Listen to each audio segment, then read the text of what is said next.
Welcome to Vidyapeeth by Partha. Vidyapeeth by পার্থতে তোমাদের সবাইকে স্বাগত জানাচ্ছি আরও একটা সিরিজে। আজকে আমরা গ্রাম পঞ্চায়েতের জিকে সিরিজ নিয়ে আলোচনা করব।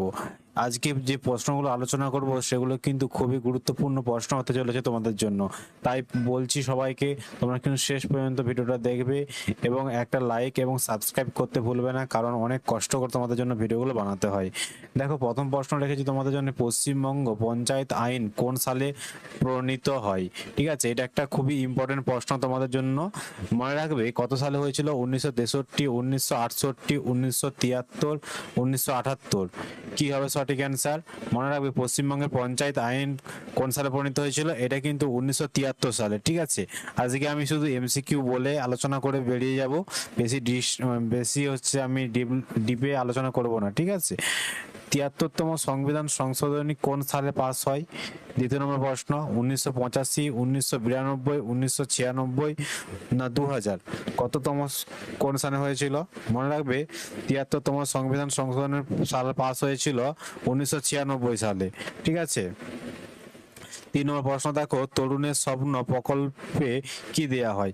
আমাদের পশ্চিমবঙ্গে তরুণের স্বপ্ন বলে একটা প্রকল্প আছে। এখানে কি দেয়া হয়? স্মার্টফোন, সাইকেল, ট্যাবলেট না ল্যাপটপ? মনে রাখবে এটা যে 11 যে যারা ক্লাসে পড়ে তাদের জন্য যে ট্যাব দেওয়া হতো, সেই ট্যাব। ঠিক আছে, তাহলে গ হচ্ছে ট্যাবলেট, তাহলে সঠিক অ্যান্সার এখানে ট্যাবলেট। 4 নম্বর প্রশ্ন দেখো, ভারতের সংবিধানে মোট মূল অধিকার কতটি? মূল অধিকার বলতে এখানে বলতে চেয়েছে মৌলিক অধিকার। ঠিক আছে, মৌলিক অধিকার লিখে দিচ্ছি। মৌলিক অধিকার কতটি? 4টি, 5টি, 6টি না 7টি? মনে রাখবে ভারতের সংবিধানে মোট মৌলিক অধিকার আছে কটা? না 6টা। ঠিক আছে, স্বচ্ছ ভারত অভিযান কবে শুরু হয়? মনে রাখবে স্বচ্ছ ভারত অভিযান 15ই আগস্ট 2014, 2 অক্টোবর 2014, 26শে জানুয়ারি 2015 না 14ই নভেম্বর 2014? স্বচ্ছ ভারত অভিযান ভারতে যেটা, সেটা শুরু হয় 2 অক্টোবর 2014। এটা হচ্ছে গান্ধীজির একটা জন্মদিন উপলক্ষে হয়েছিল। আর তোমার এটা হচ্ছে শুরু করেছিলেন আমাদের প্রাইম মিনিস্টার নরেন্দ্র মোদী। 1857 সালে সিপাহী বিদ্রোহ পশ্চিমবঙ্গের কোথায় শুরু হয়েছিল?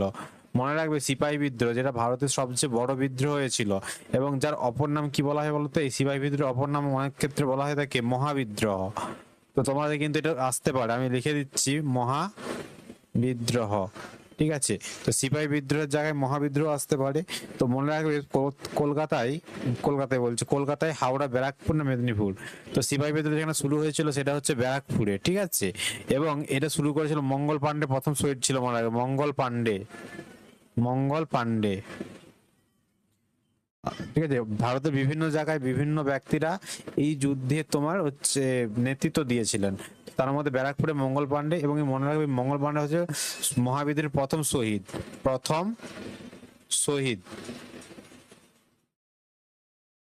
ঠিক আছে, 7 নম্বর প্রশ্ন দেখো, নীল বিদ্রোহ কোন সালে হয়? 1857, 1859, 60, 1865, 1870? নীল বিদ্রোহ হয়েছিল 1859 থেকে 60 সালে। ঠিক আছে, তো এর মধ্যে নীল নীল বিদ্রোহ বলতে দেখা যায় এটা চাষের বিদ্রোহ, অর্থাৎ নীল চাষের বিরুদ্ধে যে বাংলার কৃষকরা যে আন্দোলন করেছিল সেটা নীল বিদ্রোহ নামে পরিচিত। তো এই এই নীল বিদ্রোহ সম্পর্কে একটা বই বা নাটক আছে, নাটক নাম কি বলতো? দীনবন্ধুর লেখা। কি দীনবন্ধুর লেখা কি বলতো? দীনবন্ধুর লেখা হচ্ছে তোমার এটা ওই দীনবন্ধুর মিত্রের লেখা, দীনবন্ধু মিত্র। মনে রাখবে। আমি আমি ভুলে গেলাম এই মুহূর্তে। আরে গুলি গেল বলো না গো তোমরা কেউ, আরে কমেন্টে জানো আমার এই মুহূর্তে গুলি গেছেন। ঠিক আছে, আমি ঠিক বলতে পারছি না, আমি ভুলে গেলাম। হ্যাঁ, নীল দর্পণ, সরি, মনে পড়েছে, নীল দর্পণ। দীনবন্ধু মিত্র, নীল দর্পণ। নীল দর্পণ নাটকটা কিন্তু এই নীল বিদ্রোহের মানে নীল বিদ্রোহকে কেন্দ্র করে লিখেছিলেন দীনবন্ধু মিত্র। চন্দ্রযান 3 কবে চাঁদে অবতরণ করে? ভেরি ভেরি ইম্পর্টেন্ট প্রশ্ন একটা। 14 জুলাই 2023, 5 আগস্ট 2023, 23 আগস্ট 2023, না 1 সেপ্টেম্বর 2023?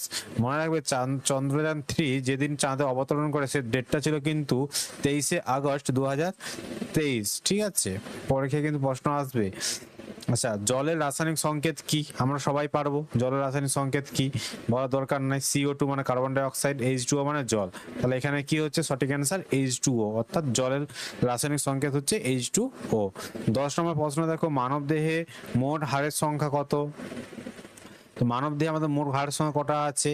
আমরা সবাই জানি আমাদের মানব দেহে হাড়ের সংখ্যা যেটা রয়েছে সেটা হচ্ছে 206। তাহলে এখানে সঠিক অ্যান্সার 206। আচ্ছা, সালেক সংশ্লেষণে কোন গ্যাস নির্গত হয়? যখন সালেক সংশ্লেষ করে গাছেরা তখন কোন গ্যাস নির্গত করে তারা? CO2, N2, H2 না O2?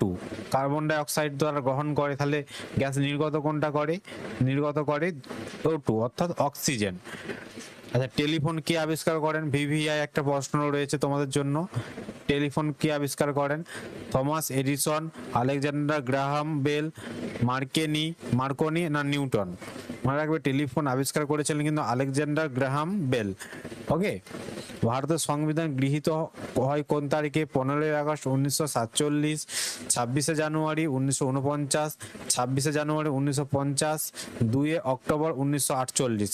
মনে রাখবে ভারতের সংবিধান গৃহীত হয়েছিল 26 নভেম্বর 1949 সালে।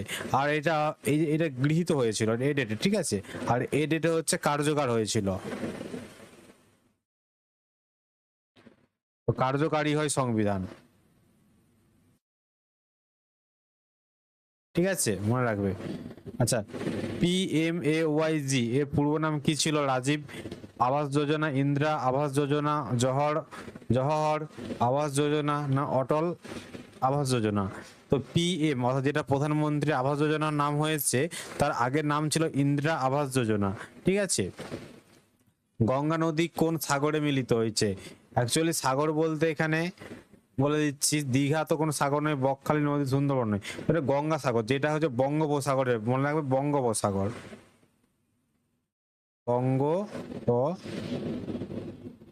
বঙ্গোপসাগরে গিয়ে মিলিত হয়েছে। ঠিক আছে।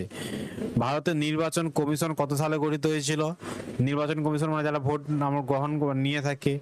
ঠিক আছে। 1947 সালে, 1948 সালে, 1950 সালে, 1952 সালে।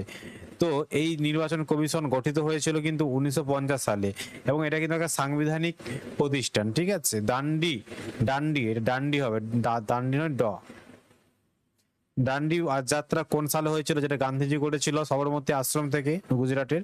ঠিক আছে। এটা 1920-তে করেছিল, 1925, 1930 না 1935? তো মনে রাখবে ডান্ডি যাত্রা যেটা গান্ধীজি করেছিল সেটা হচ্ছে 1930 সালে করেছিল। তো সঠিক অ্যান্সার 1930।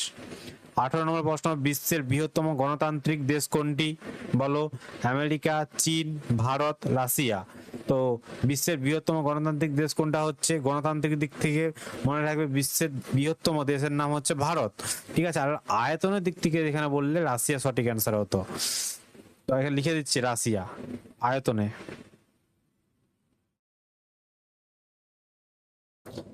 রাশিয়া। রক্তে কোন উপাদান রোগ প্রতিরোধ ক্ষমতা বাড়ায়? লোহিত রক্ত কণিকা অর্থাৎ RBC, না হচ্ছে অনুচক্রিকা, না শ্বেত রক্ত কণিকা ওই WBC, না হচ্ছে হিমোগ্লোবিন? তো রক্তে আমাদের যে উপাদান রয়েছে যা আমাদের রোগ প্রতিরোধ ক্ষমতা বাড়ায়, তো তার নাম হচ্ছে শ্বেত রক্ত কণিকা। ঠিক আছে। ভারতের প্রথম মহিলা উপরাষ্ট্রপতি কে ছিল? সরোজিনী নাইডু, ইন্দিরা গান্ধী, প্রতিভা পাটিল না দ্রৌপদী মুর্মু? মনে রাখবে ভারতের প্রথম মহিলা রাষ্ট্রপতি ছিলেন কিন্তু প্রতিভা পাটিল।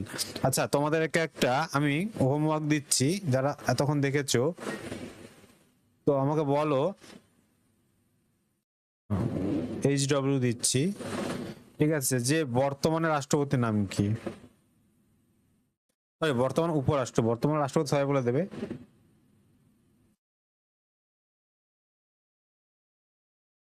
আমাকে জানাও বর্তমান উপরাষ্ট্রপতির নাম কি? 21 নম্বর প্রশ্ন, ভারত RTI আইনে কোন সালে পাস হয়? 2000, 2003, 2005, 2008? ভারতে আরটিআই আইন পাস হয়েছিল কিন্তু 2005 সালে।